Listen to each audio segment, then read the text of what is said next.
저는 가끔씩 그런 생각을 해봅니다. 목사가 신앙생활하는 분들 중에 제일 믿음이 적은 자일 것이다.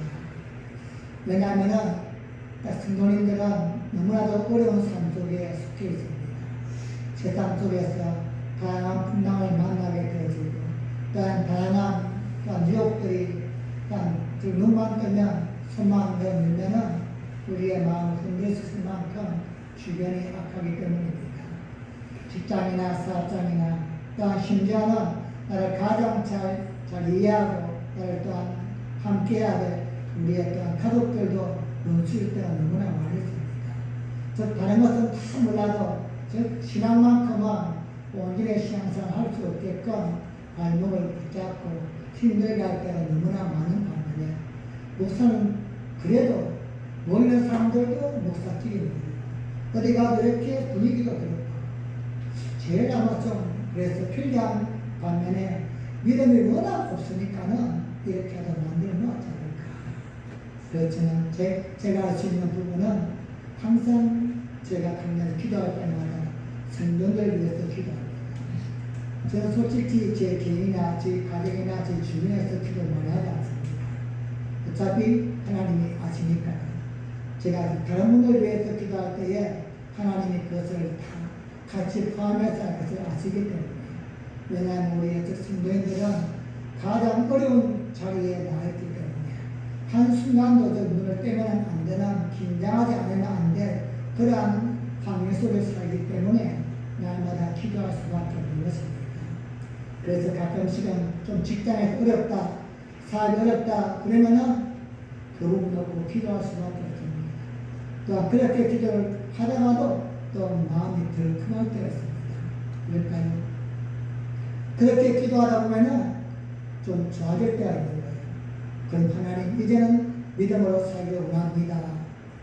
그런데 그렇지 않을 때가 있는 거예요. 정말로 어렵고 힘들 때는 본인도 기도하고 그걸 위해서 목사가 간절히 기도하는데 환경이 좋아지고 회복되어지면은 신앙도 함께 좋아져야만 되는데 이게 하나님의 마음과 목사의 마음 같지 않을 때가 있는 겁니다. 그래서 때때로는 하나님 거기까지만 해주세요 이렇게 나올 때가 많이 있습니다. 왜냐하면 많이 겪어봤거든요.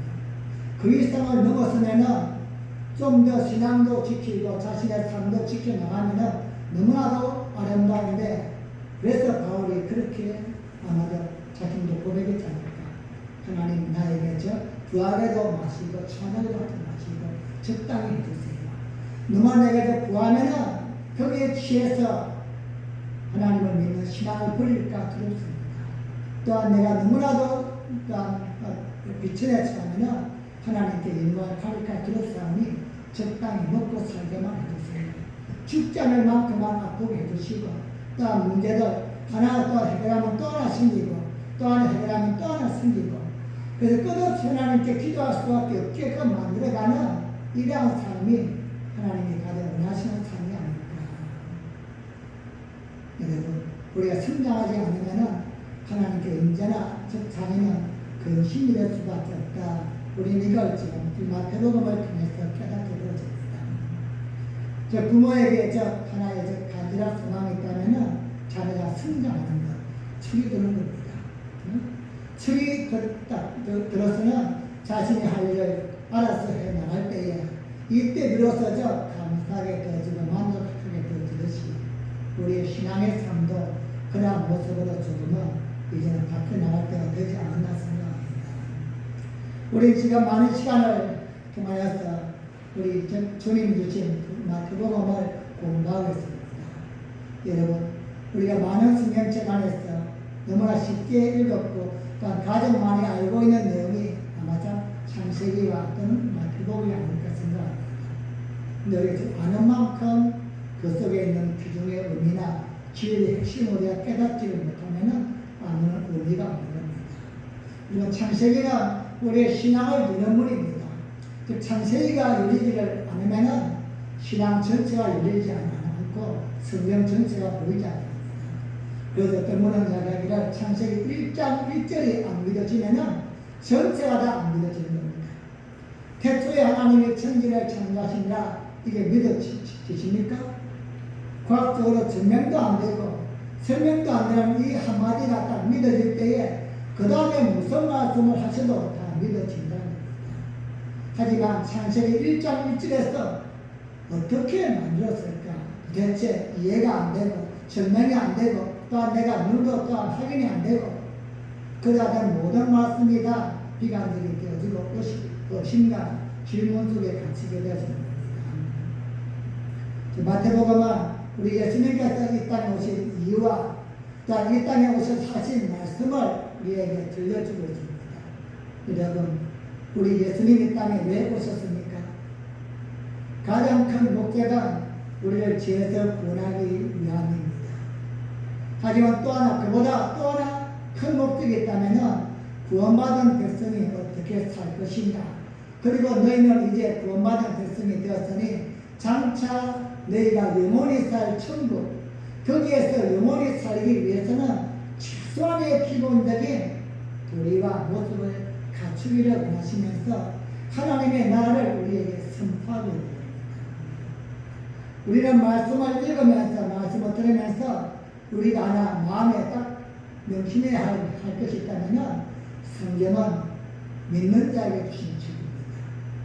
우리 예수님은 제자들과 믿는 무리에게 말씀하셨지 안 믿는 자에게 말씀한 적이 한 번도 없습니다. 바리새인들과 서기관들 이들이 구약 말씀을 잘 입으로 외우면서 너무나 잘 믿어왔지만 그것이 무엇이 잘못되었는가? 너희가 믿는 지금 방향과 목적이 무엇이 잘못되어 있는가? 이것을 깨닫게 하시기 위하여 예수님은 다양하게 말씀을 주신 것입니다.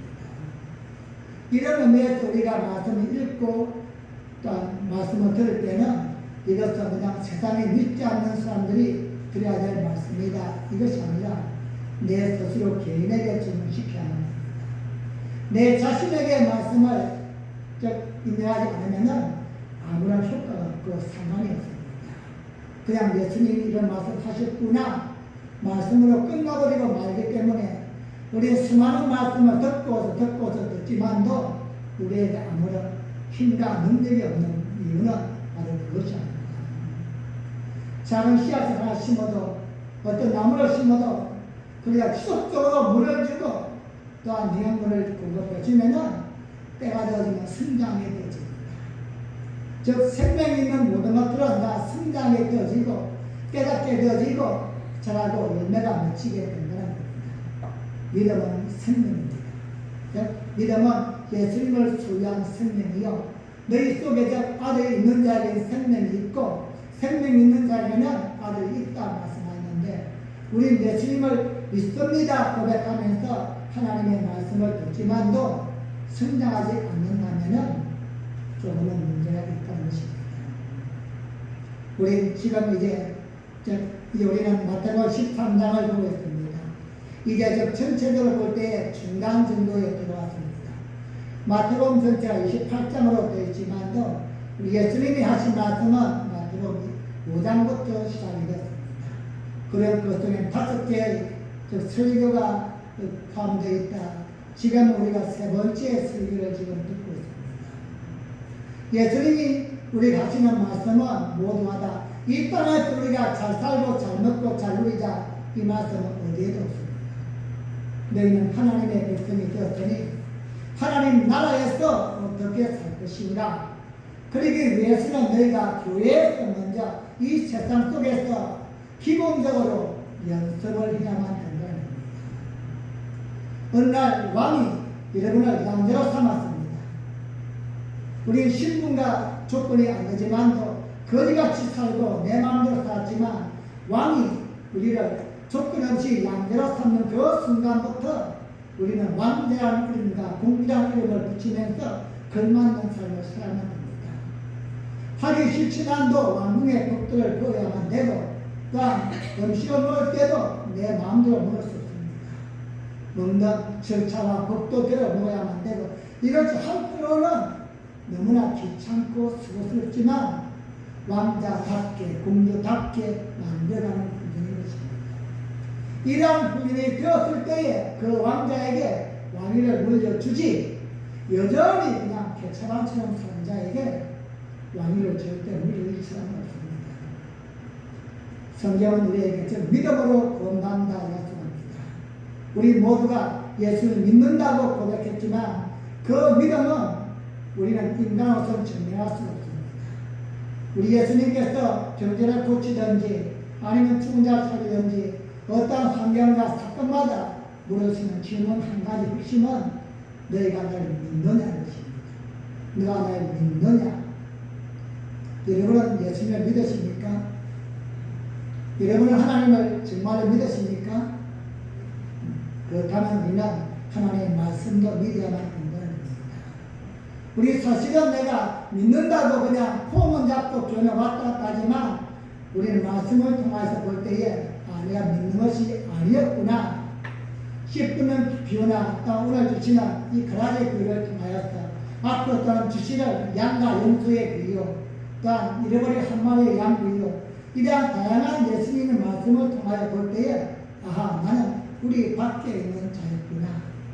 나는 예수를 믿는 것이 아니라 그냥 종교인에 불과했구나.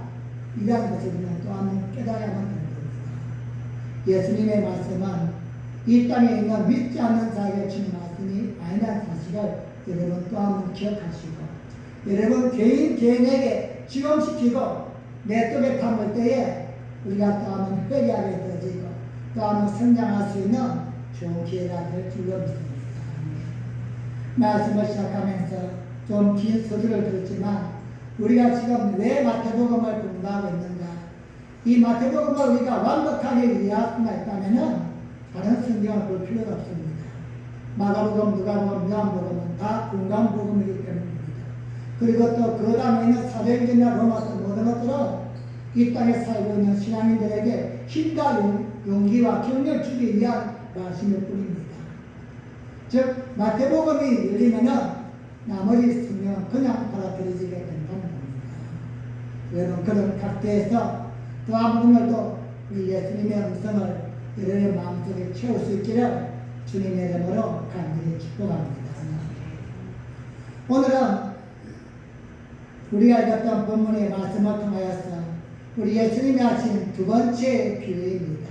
즉 가라지 비유인데, 즉 제 아들은 예수님 가라지의 비유를 우리에게 설명하여 주옵소서 이렇게 부탁합니다. 그래서 예수님은 제 아들의 요구대로 가라지 비유를 설명해 주십니다. 이와 같이 성경에 기록된 비유는 많이 있지만 우리 예수님께서 직접 해석해 주신 것은 딱 두 개밖에 없습니다. 씨 뿌리는 비유와 가라지 비유.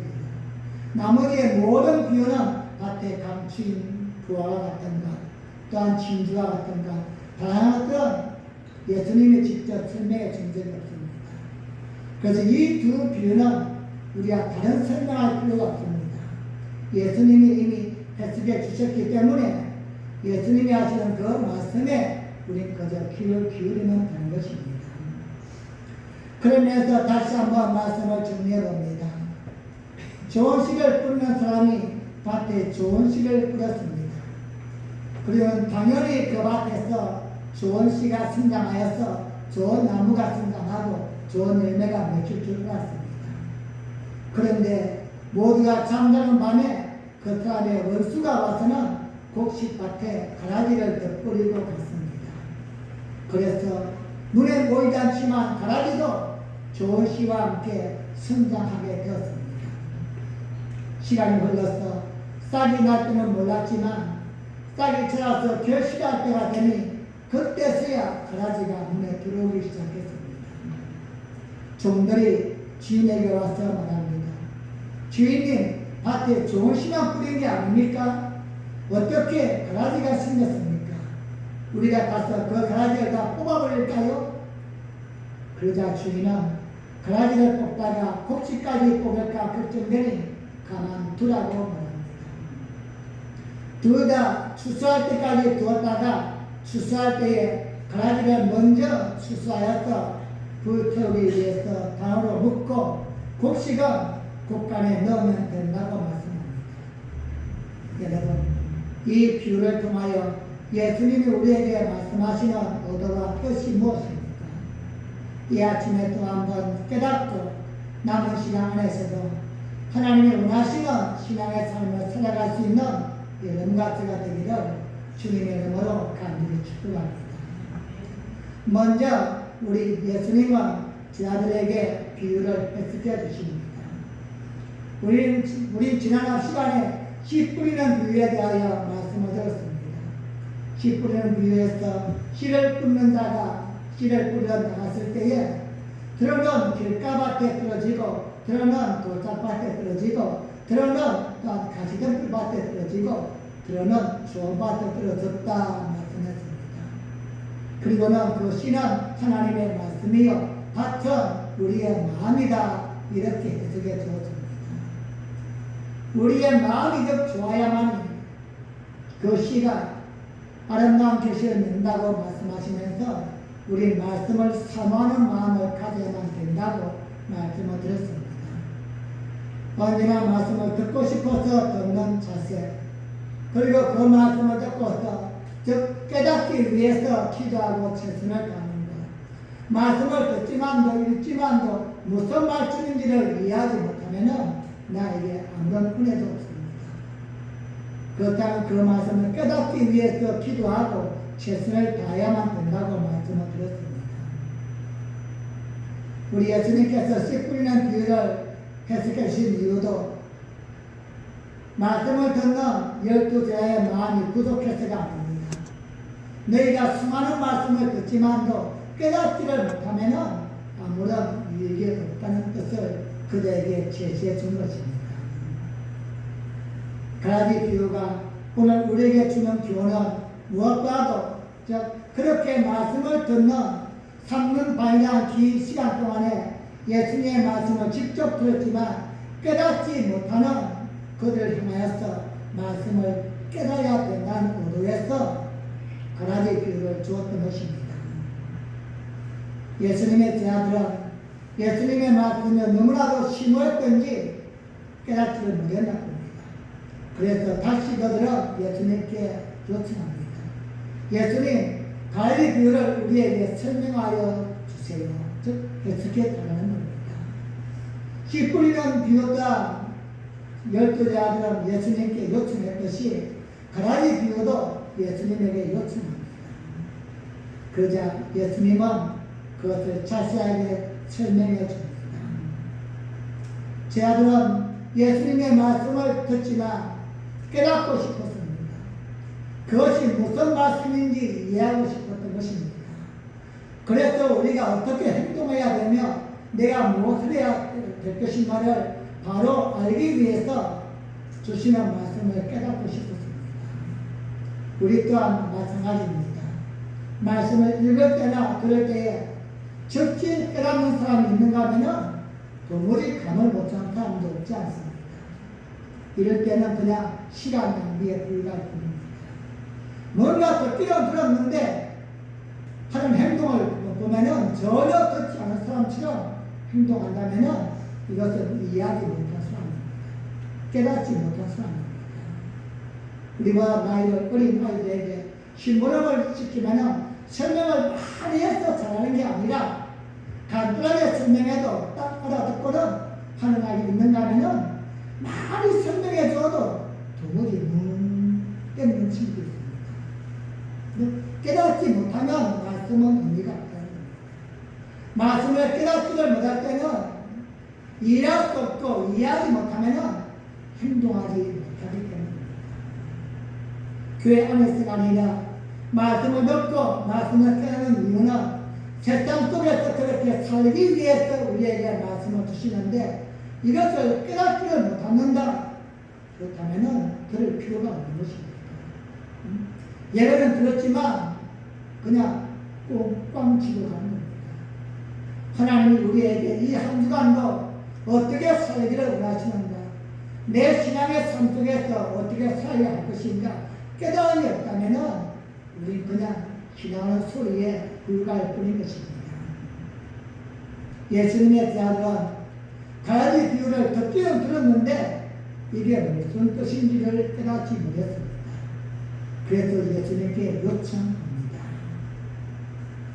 예수님은 그 모습을 너무나 기뻐했을 것입니다. 성경에는 기록되어 있지 않지만 아마도 예수님은 그들을 기특하게 여겼을 것입니다.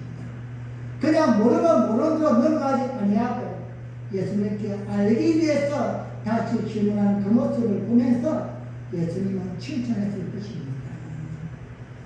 여러분, 오늘 우리에게도 이러한 모습이 필요한 점이 있습니다. 말씀을 읽었습니까? 말씀을 들었습니까? 왜입니까? 무엇 때문에 말씀을 읽습니까? 무엇 때문에 말씀을 듣습니까? 우리는 지켜 순종하기 위해서입니다. 그러기 위해서 먼저 말씀을 깨달아야만 되는데 깨닫게 되는 지혜가 없다면 다시 묻든지 연구하든지 기도하든지 몸부림을 취하면 됩니다. 말씀을 깨닫는 자가 되어야만 됩니다. 말씀을 깨닫지 못하면 우리에게 아무런 은혜와 도움이 안 되기 때문입니다. 중요한 것은 말씀이 잘 깨달아지지 않는다는 것입니다. 그러면 그냥 알 수 있는 이라 쉬운 말씀이 아니라 때로는 하나님의 말씀이 너무나도 심오하고 깊어서 이해하지 못할 때가 너무나 많이 있습니다. 저도 엄청난 두꺼운 책을 펼쳐보기도 하고서요. 인터넷 찾기도 하고서 그래도 이해가 안 될 때가 수없이 많이 있는데 그러면 또한 그 앞에 있는 원어 성경을 봐야만 합니다. 원래의 뜻이 무엇이었는가? 어떤 상황에서 어떤 이것이 환경 속에서 이런 말씀을 하셨는가? 전후의 맥락을 보지 않으면 그때 상황을 이해할 수가 없듯이 하물며 이렇게 짧은 시간에 말씀을 듣는 우리에게는 이해하지 못할 때가 너무나 많이 있다는 것입니다. 그렇다면 어떻게 해야만 됩니까? 그냥 넘어가면 아니 된다는 것입니다. 오늘 예수님의 제자처럼 그 뜻을 알기 위해서 우리 최선을 다해야만 되는 것입니다. 하나님이 나에게 네가 말씀을 읽게 하시고 듣게 하셨다면 이것이 나에게 분명 나와 관련된 나와 연결된 필요한 말씀인데 이 뜻이 무엇일까? 내가 어떻게 하고 뭘 해야만 될 것인가? 내가 직장과 사업장과 인간관계 속에서 어떻게 하면 되는 것일까? 깨닫기 위해서 노력해야만 되는 것입니다. 말씀을 읽으면 말씀을 듣기만 하면 자동적으로 깨달아지면 얼마나 좋겠습니까? 하지만 여러분 그것은 없습니다. 때로는 말씀을 들을 때는 이해가 되는 것 같아서 아멘 하지만도 지나고 보면은 또한 이것인가 이해가 안 될 때도 수없이 많이 있기 때문입니다. 말씀을 깨닫고 이해하면 되는데 믿음의 뿌리를 내릴 수 있는데 깨닫지를 못하면은 겉만 번지르한 교회만 왔다 갔다 하는 신앙에 불과할 뿐이지 신앙은 성장하지 못하게 된다는 말입니다. 아무리 좋은 말씀을 들려줘도 지금 내 문제를 해결할 수 있는 절대적인 그런 하나님의 말씀을 준다 할지라도 깨닫지 못하면 행동하지 못하고 이럴 수가 없기 때문인 것입니다. 사람 여러분, 믿음이 좋다고 하는 사람들은 믿음의 방식은 달라도 공통적인 이유가 하나가 있음을 발견하게 됩니다. 그것은 바로 말씀을 듣고 말씀을 읽었으면 그 말씀이 그러한가 싶어서 즉 베레아 사람들처럼 말씀을 들은 후에는 이 말씀이 진짜 이러한 말씀인가 아니면 진짜 이 말씀이 나에게 삶을 변화시킬 수 있는 능력 있는 말씀일까 묵상하면서 행동하면서 그 말씀을 지켜나가는 것입니다. 그럴 때에 뭐가 더도 되어지고 변화와 새로운 삶이 이루어지게 되는 것입니다. 여러분 또한 하나님의 말씀을 귀하게 여기고 읽고 들을 수 있기를 간절히 축복합니다. 말씀을 사모하고 읽고 듣다가 말씀을 깨달아서 하나님이 주시는 은혜와 평강과 모든 문제가 해결되어지기를 주님의 이름으로 간절히 축복합니다. 우리가 잠언에 이런 말씀이 있습니다. 잠언 2장 4절로 5절 말씀입니다. 함께 보겠습니다. 시작. 은혜를 구하는 것 같이 그것을 구하며 감추인 보배를 찾는 것 같이 그것을 찾으며 여호와 경외하기를 깨달으며 하나님을 알게 되리니. 아멘. 무슨 말씀입니까? 금과 은을 구하는 것처럼 저 이 땅에서 부귀와 영화를 구하기 위해서 몸부림치는 것처럼 하나님의 말씀을 갈망하고 찾는 것입니다. 그런 말씀이 느껴지는 그 말씀이 어떻게 무슨 뜻을 가지고 있는가 깨닫기 위해서 최선을 다해야만 된다는 것입니다. 그냥 가만히 앉아서 그냥 누가 떠들여 그냥 주기만 기다리는 삶이 아니라 말씀에 대한 간절한 사모함을 품고 들은 말씀이 내 삶을 바꿀 수 있도록 하나님의 은혜가 채울 수 있도록 깨닫기 위해서 최선을 다해야만 된다는 것입니다. 사랑하는 여러분, 성경은 우리에게서 스스로 말씀을 절대 주지 않습니다. 우리가 말씀을 읽고 깨닫기 위해서 최선을 다할 때에 성경은 우리에게 너무나도 깊은 힘을 주시는 하나님의 보물 창고입니다. 그래서 성경은 그냥 대충 읽는 사람은 대충 은혜를 받는 거예요. 하지만 두 번, 세 번 읽으면서 집중하고 이것이 무슨 뜻일까 파고 또 파고 또 파고 깊게 들어간 사람은 그만큼 감추어진 보아 하나님이 숨겨놓은 보아를 찾게 되어지는 것입니다. 오늘 본문에서 예수님의 제자들이 보여준 모습은 깨닫지 못하는 게 너무나 답답했습니다. 여러분, 누군가 나에게 뭔가 이야기하는데 이걸 이해할 수 없다. 얼마나 답답합니까? 이게 뭔가 의도와 뜻을 있기는 있는데 이게 좋은 말인지 나쁜 말인지 나 지금 칭찬하고 있는지 아니면 지금 나를 지금 욕을 하고 있는지 깨닫지 못한 사람은 정상적인 사람이 아닙니다.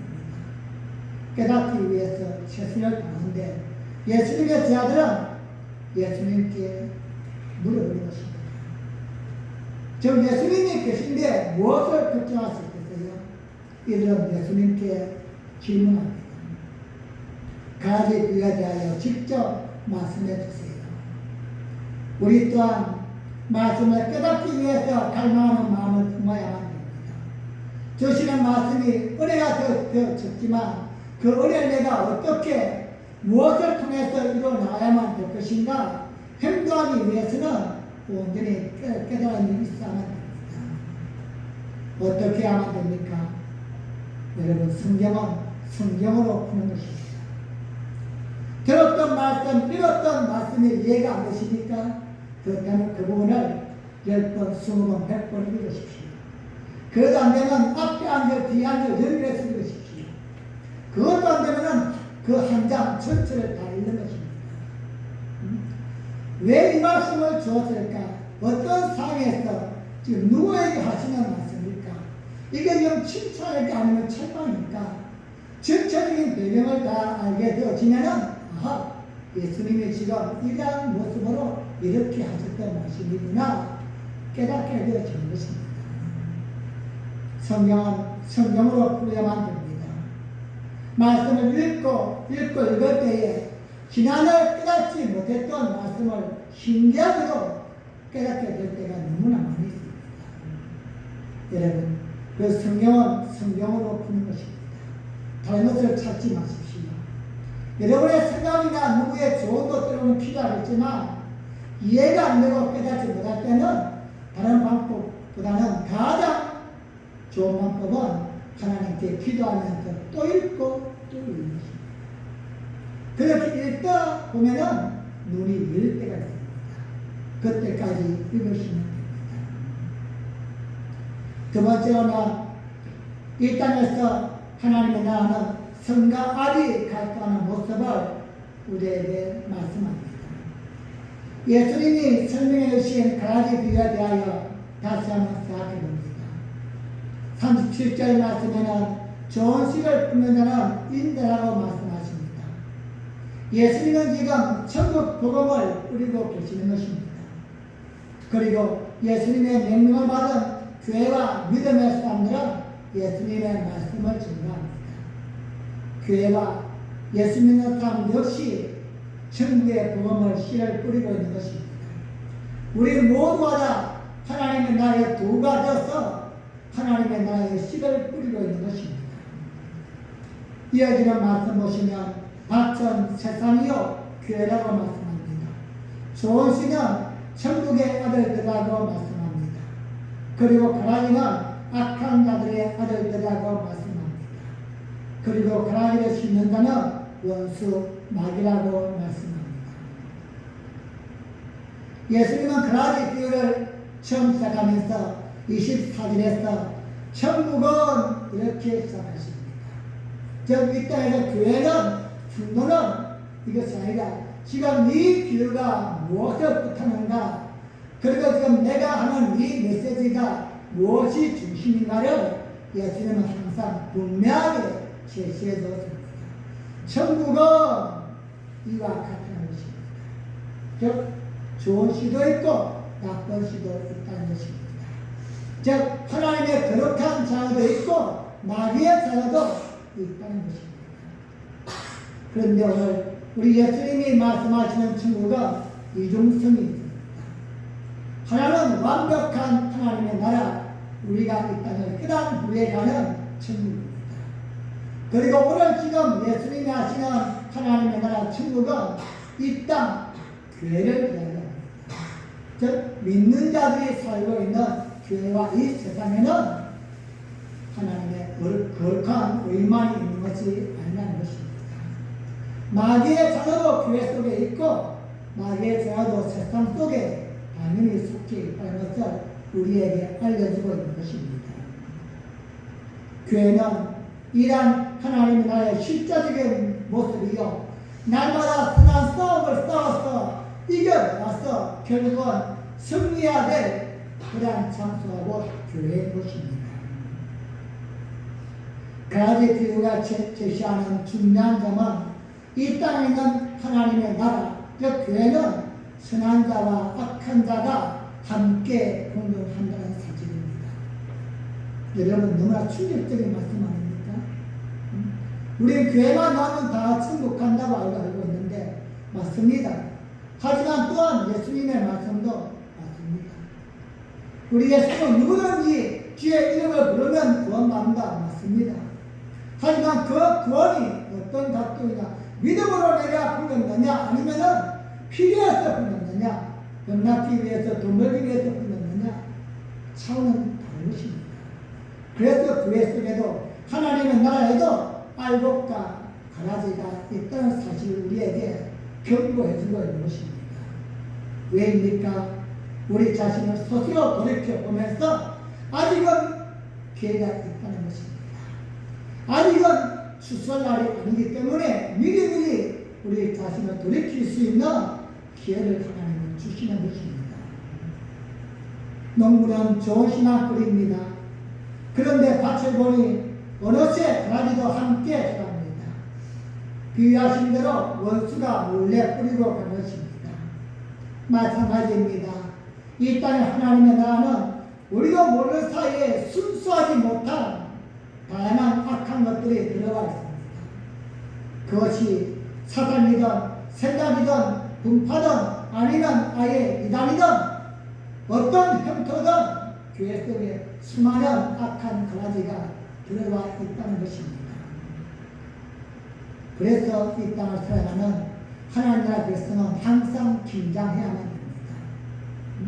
항상 깨어있으라 하신 말씀이고 세상이 악하기 때문도 있지만 하나님의 나라를 인정하는 교회 속에도 우리의 신앙의 발목을 붙잡는 수많은 악한 가라지가 함께 심겨져 있다는 겁니다. 좀 신앙생활 잘해 보려고 하면은 그냥 나를 유혹합니다. 여기 가자 저기 가자. 나는 믿음으로 살고 싶은데, 난 예배 드리고 싶은데, 여러분 이건 안 믿는 삶의 이야기가 아닙니다. 함께 시작을 하는 삶을 죽여도 모릅니다. 우리는 깨어있어야만 됩니다. 나타나는 어느 순간에 나도 모르는 사이에 그러한 유혹에 능하게 되기 때문입니다. 가끔 우리는 저런 사람이 어떻게 믿는 삶을 할 수 있는가, 이러한 의구심을 품을 때가 많이 있습니다. 성도라고 말하지만 말이나 행동은 전혀 그렇지 않는 작동들이 볼 때가 있기 때문입니다. 그런 삶을 보면서 믿음으로 사는 사람은 한숨을 쉬면서 극대한 하나님께 원망과 불평도 합니다. 하나님, 어떻게 저런 사람이 있습니까? 저런 사람 때문에 하나님의 영광이 하지 않습니까? 저런 목사들 때문에 교회가 욕을 먹지 않습니까? 저런 사람들 때문에 전도가 되지 않는 것 아닙니까? 교회에서도 확실하게 선을 끊지 않습니다. 여기에 대한 대답이 무엇입니까? 바로 예수님이 비유해서 말씀하고 있습니다. 가지를 본 일꾼들이 주인에게 뽑겠다고 말씀합니다. 하나님, 저희가만 없으면 우리 교회는 아무 문제가 없습니다. 우리 예수님 말씀이 무엇입니까? 그냥 두어라. 그냥 두어라. 왜요? 뻔히 알면서 그냥 두라는 것입니다. 이해가 안 됩니다. 아니, 도움이 안 되는 그 모습을 왜 그냥 두라고 할까? 그런데 그냥 두라고 말씀합니다. 왜 그냥 두라고 말씀하십니까? 마태복음 13장 29절 말씀입니다. 시작. 주인의 마음에 가만두어라. 가라지를 뽑다가 곡식까지 뽑을까 염려하노라. 아멘. 가라지가 맞는지 아닌지 애매해서가 아닙니다. 그 가라지가 무섭거나 또한 두려워서도 아닙니다. 다만 가라지를 뽑다가 알곡까지 다칠까 염려하기 때문입니다. 하나님의 사랑이 얼마나 큰지요. 마음은 아프지만도 교회가 그것 때문에 힘들고 눈물을 쏟지만도 그냥 두라는 것입니다. 알곡 하나를 지키기 위해서, 사랑하는 창을 지키기 위해서 그냥 두라는 것입니다. 마지막 심판때가 떠지면 그들을 먼저 뽑아서 지옥불에 불태우겠다고 말씀합니다.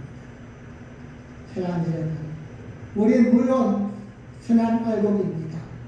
하지만 혹시라도 우리 주변에 가라지 같은 그런 하나님이 기뻐하지 않는 모습이 있을 수 있다는 사실을 또 한번 기억하시고 날마다 깨어있는 삶을 살아갈 수 있기를 예수님의 이름으로 간절히 축복합니다. 마지막 세 번째로는 하나님의 심판이 반드시 있다고 말씀합니다. 하나님은 심판대까지 가지를 남겨 두십니다. 하지만 영원히 그러지는 않습니다. 가지 그 핵심은 가지에 대한 심판이 분명히 있다고 말씀합니다. 이것이 곧 하나님의 정의요 하나님의 사랑이기 때문입니다. 추수때가 되어지면 추수꾼에게 명하여서 먼저 가지를 뽑아서 단에 묶어서 불태우겠다고 말씀합니다. 마태복음 13장 41절과 42절 말씀입니다. 시작. 인자가 그 천사들을 보내니 저희가 그 나라에서 모든 넘어지게 하는 것과 또 불법을 행하는 자들을 거두어내어 풀무불에 던져 넣으리니 거기서 이를 삶이 있으리라. 아멘. 인자가 그 천사들을 보내어 저희가 그 나라에서 지상 하나님의 나라에서 모든 넘어지게 하는 것과 어려운 자들을 넘어지게 만드는 겁니다. 또한 불법을 행하는 자들, 하나님의 말씀을 알면서도 악을 행하는 자들, 이들을 거두어내어 불문불에 던져 넣겠다는 것입니다. 여러분, 참된 성도는 끝까지 믿음으로 살아가는 믿습니다. 마지막에 심판의 있음을 알기 때문에 우리 이 땅에 잠시 잠깐의 안위와 평안에 마음을 빼앗기지 않는 것입니다. 예수님이 말씀하신 가라지 비유, 우리에겐 경고와 또한 책망이 될 수도 있겠지만 가라지에 대한 명만 있는 것도 아닙니다. 가라지의 결말과 동시에 또 다른 의인의 결말도 알곡의 결말도 함께 우리에게 용기를 주고 있습니다. 마태복음 13장 43절 말씀입니다. 시작. 그때 의인들은 자기 아버지 나라에서 해와 같이 빛나리라. 귀 있는 자는 들으라. 아멘. 아버지의 나라, 완성되는 하나님의 나라에서 해와 같이 빛나게 된다는 것입니다. 우리는 우리의 기도를 힘들게 만드는 가라지 같은 사실을 알면서 또한 긴장하고 또한 껴있는 삶을 사는 것이 힘들지만 또 하나 우리에게 소망과 기대가 있다면 하나님의 나라에서 영원히 빛나며 살 수 있는 것, 이게 또한 우리의 믿음의 소망이 되어야만 될 것입니다. 사랑하는 여러분, 믿음으로 산다는 결말을 믿었습니다. 더구나 이것은 끝이 아니라 영원히 하나님의 나라에서 해같이 빛나게 된다는 사실. 지금은 가라지가 알곡이 또 구별될 수 없지만 마지막 때는 완연하게 구별된 사실을 또 한번 기억하시고 예수님 우리에게 말씀하시는 이 땅에서 나라를 온전히 세워가는 여러분과 제가 되어주기를 예수님의 이름으로 간절히 축복합니다. 말씀을 맺겠습니다. 믿음으로 승리하기 위해서는 무엇과도 예수님의 말씀이 중요함을 기억하시기 바랍니다. 여러분이 읽는 말씀과 듣는 말씀은 여러분에게 주신 말씀입니다. 목사에게 주고 집사님과 등산들에게 주신 개개인의 말씀입니다. 누구 내 옆에 있는 사람이 듣기 위해 주신 말씀이 아니라 내 개인에게 적용시켜야만 되는 하나님의 말씀입니다. 그 말씀을 듣고 깨닫기 위해서 최선을 다하시기 바랍니다. 말씀을 깨닫지 못하면 행동할 수 없고 또한 알곡으로 성장할 수 없기 때문입니다. 하나님 나라에는 알곡과 또한 가라지가 함께 있음을 기억하시고 언제라도 알곡의 삶을 살기 위해서 긴장된 모습으로 껴있는 삶을 살아서 주님 만난 그때까지 해와 같이 빛날 그날을 기대하면서 믿음으로 말씀으로 승리하는 모두가 되어지기를 예수님의 이름으로 간절히 축복합니다. 우리 함께 기도하겠습니다. 합심을 함께 기도할 때에 하나님 이 땅에도 성과 알이 존재하듯이 하나님의 나라 교회에도 알곡과 또한 가라지가 존재함을 또 한 번 말씀을 통하여 깨닫게 됩니다. 수없이 많은 말씀을 주시는 이유는 듣고 깨달아서 알곡에 들어가시는 하나님의 은혜인 줄 믿습니다. 하나님 이제 알곡이 되기를 간절히 소원합니다. 주님 혹시도 내 주변에 내 신앙을 물어뜯는 그런 가라지가 있다면 주님 껴있는 믿음을 허락하여 주옵시고 무엇보다 내가 하나님 또 다른 사람의 신앙을 물어뜯는 가라지가 되지 않게 하여 주시옵소서. 마지막 때에 지옥불에 떨어지는 안타까운 모습이 아니라 천국에서 해와 같이 빛날 수 있는 믿음의 사람으로 승리하게 하여 주옵소서. 우리 함께 주여 상상하고 기도합니다.